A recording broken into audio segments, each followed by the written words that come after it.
Bonjour à tous et bienvenue sur cette nouvelle chaîne qui va parler d'un sujet qui est encore peu abordé sur YouTube. Le hentai? Non. Le Krav Maga? Non plus. Le curling sur gazon? Non. Joueurs de curling sur gazon qui font du Krav Maga sur de la J-pop? Non. Je vais parler de politique. De politique? Ouais. Ok, donc, il y a un matin, tu t'es levé, tu t'es dit, je vais parler d'un truc intéressant. Ouais. Et toi, tu t'es dit, je vais parler de politique. Ouais, c'est ça. Mais pourquoi tu me poses cette question? Oh, je sais pas. T'aurais pu parler de cinéma, de musique, de jeux vidéo, un truc qui intéresse les gens, quoi. Mais non, toi, tu préfères parler de politique. Oui. C'est super con. Oh, sois pas si négatif. Ça peut être fun. T'es sûr de toi, là? Par contre, t'es qui? Toi avec un t-shirt moins moche? Ouais. Ça, j'avais bien vu, mais qu'est-ce que tu fous là? Ah bah ça c'est simple. Vu que tu as claqué tout ton fric, t'as trouvé personne pour te donner la réplique, et donc c'est moi qui m'en charge. Donc non seulement t'as plus d'argent, mais en plus tout le monde va te prendre pour un schizo. Mais c'est vachement triste. Ouais. Bref, comme je lui disais, je vais parler de politique, parce que cette année est une année chargée en politique, et du coup il me semblait intéressant de faire des vidéos qui traitent de ça. Alors par contre, je le dis tout de suite, c'est pas des vidéos qui ont pour but de donner mon point de vue, c'est pas des vidéos qui ont pour but de vous influencer. Non, c'est des vidéos qui sont là pour vous donner des explications et des informations qui ensuite vont vous permettre de vous faire votre propre opinion sur le système politique et sur ses acteurs. Et vu que c'est toujours mieux quand on parle d'un jeu de connaître les règles et que cette année le jeu c'est la présidentielle, aujourd'hui je vais vous parler de l'élection présidentielle. Pour commencer, pour bien comprendre les enjeux de l'élection présidentielle aujourd'hui, il faut faire un tout petit peu d'histoire. Déjà, il faut savoir que l'élection présidentielle comme on la connaît aujourd'hui, avec 2 tours où tout le monde vote, c'est assez récent. C'est-à-dire que en fait ça date de la Ve République et plus particulièrement de 1962. Avant ça, on avait un régime qu'on appelle un régime parlementaire. En fait, les gens dans ces régimes-là élisent leurs représentants, donc les députés, et ensuite ces représentants choisissent le gouvernement et élisent le président de la République directement. Alors après, il faut savoir que le président de la République sous ces régimes-là, il n'a pas du tout le même rôle que le président de la République qu'on a aujourd'hui. Pour faire simple, il est à peu près aussi utile que l'armoire derrière moi. Quoique non, parce que l'armoire derrière moi, on peut ranger des trucs dedans. Donc en fait, l'armoire est plus utile que le président à l'époque. Le vrai pouvoir, il était détenu par ce qu'on appelle le président du Conseil, qui était le chef du gouvernement, et aujourd'hui on appellerait ça le Premier ministre. Et pourquoi on a changé?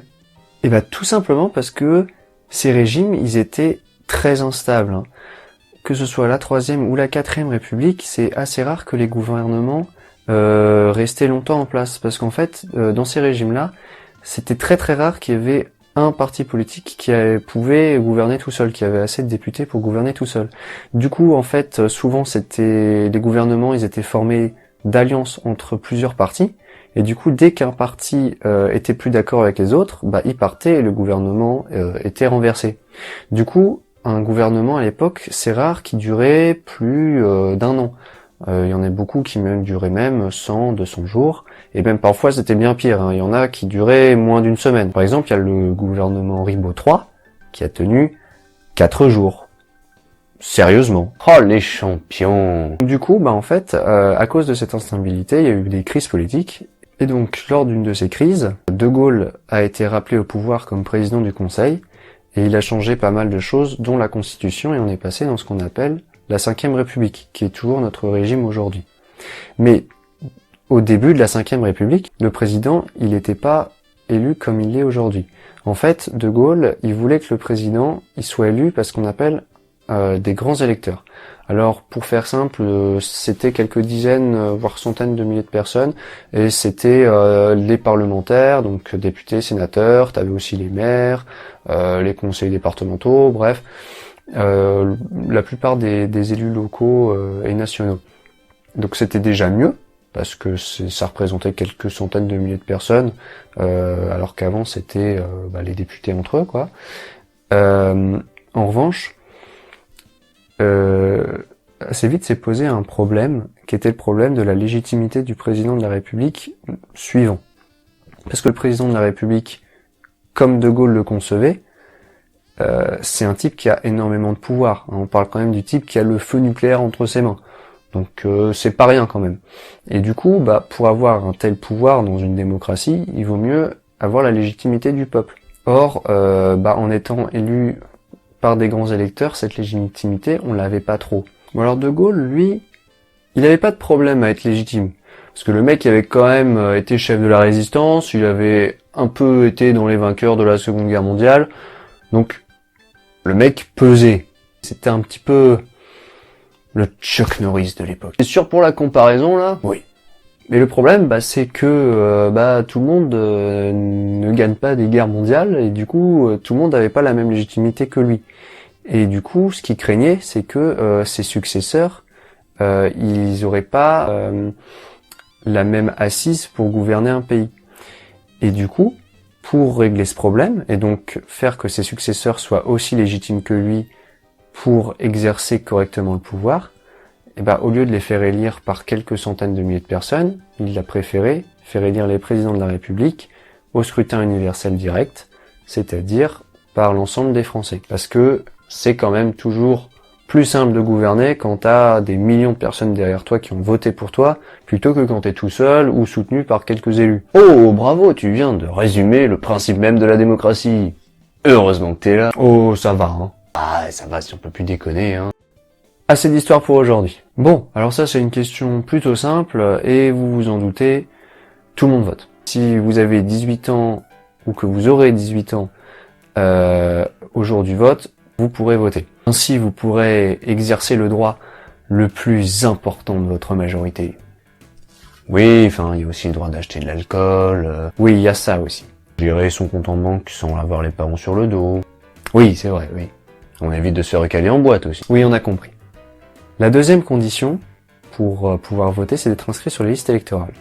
Alors pour les plus jeunes, donc qui viennent d'avoir 18 ans, il n'y a pas besoin parce que vous êtes inscrit automatiquement sur les listes électorales. Donc pour vous, il n'y a pas besoin d'aller faire une démarche en mairie, vous allez recevoir votre carte électorale à peu près 2 mois avant le scrutin. En revanche, pour ceux qui auraient déménagé ou qui n'ont pas pu profiter de cette inscription automatique, vous avez jusqu'au 31 décembre pour vous inscrire à la mairie.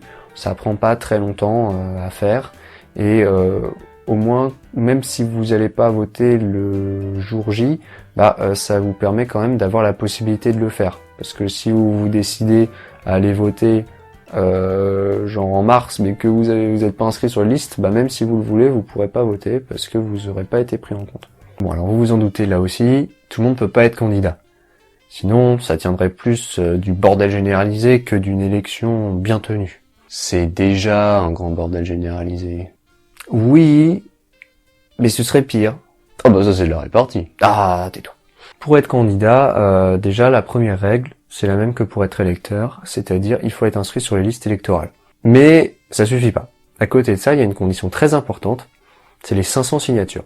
Pour faire simple, il faut que la candidature soit soutenue par 500 élus, donc qui vont du député au conseiller municipal.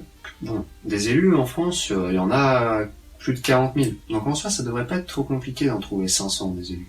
C'est pour ça qu'à côté de ça, il y a une condition géographique. Déjà, il faut des élus qui viennent de minimum 30 départements différents, en précisant que un département à lui tout seul peut pas représenter plus de 1/10 des élus présents dans la liste des 500 signatures.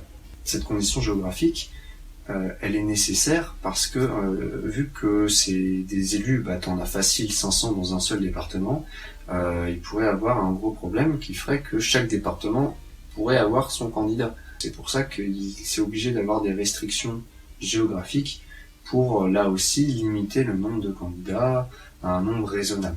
Donc déjà on voit que c'est pas si simple d'avoir les 500 signatures sur le papier.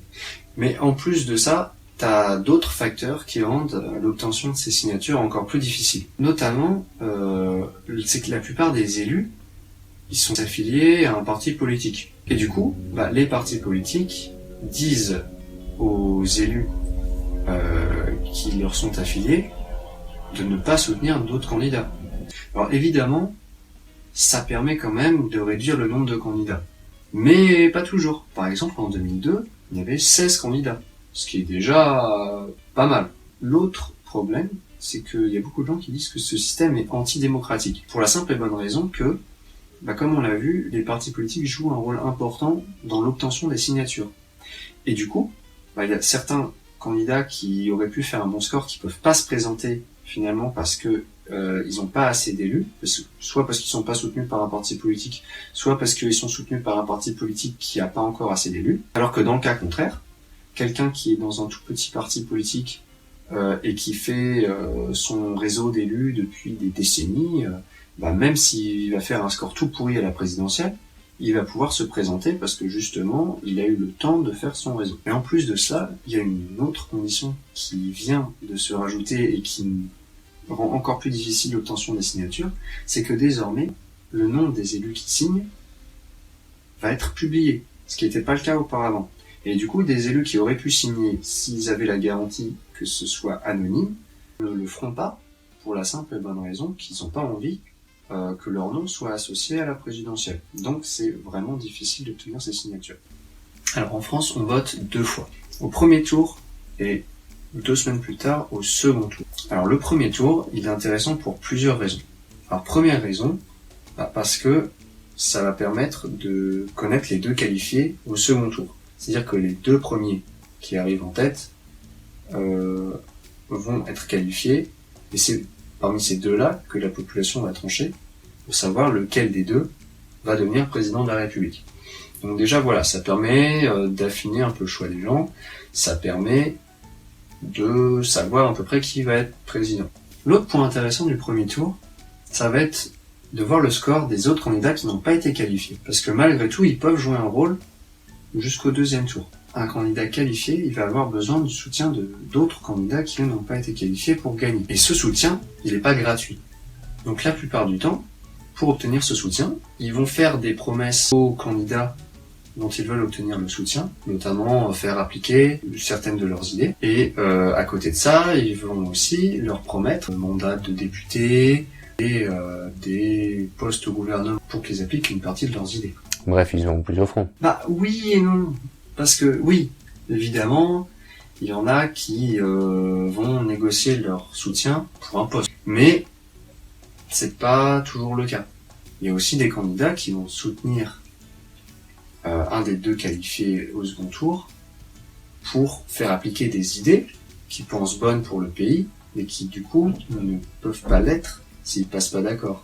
Parce qu'ils n'ont pas été qualifiés. Et du coup, malgré tout, ça permet d'appliquer au moins partiellement la volonté de leurs électeurs. Donc, c'est pas vraiment que du marchandage. Et ensuite, après cela, du coup, au terme du second tour, on a un candidat élu, qui est assez rapidement investi par le Conseil constitutionnel. Et à partir de ce moment, il est président de la République et il va gouverner pendant 5 ans. Merci beaucoup d'avoir regardé cette vidéo.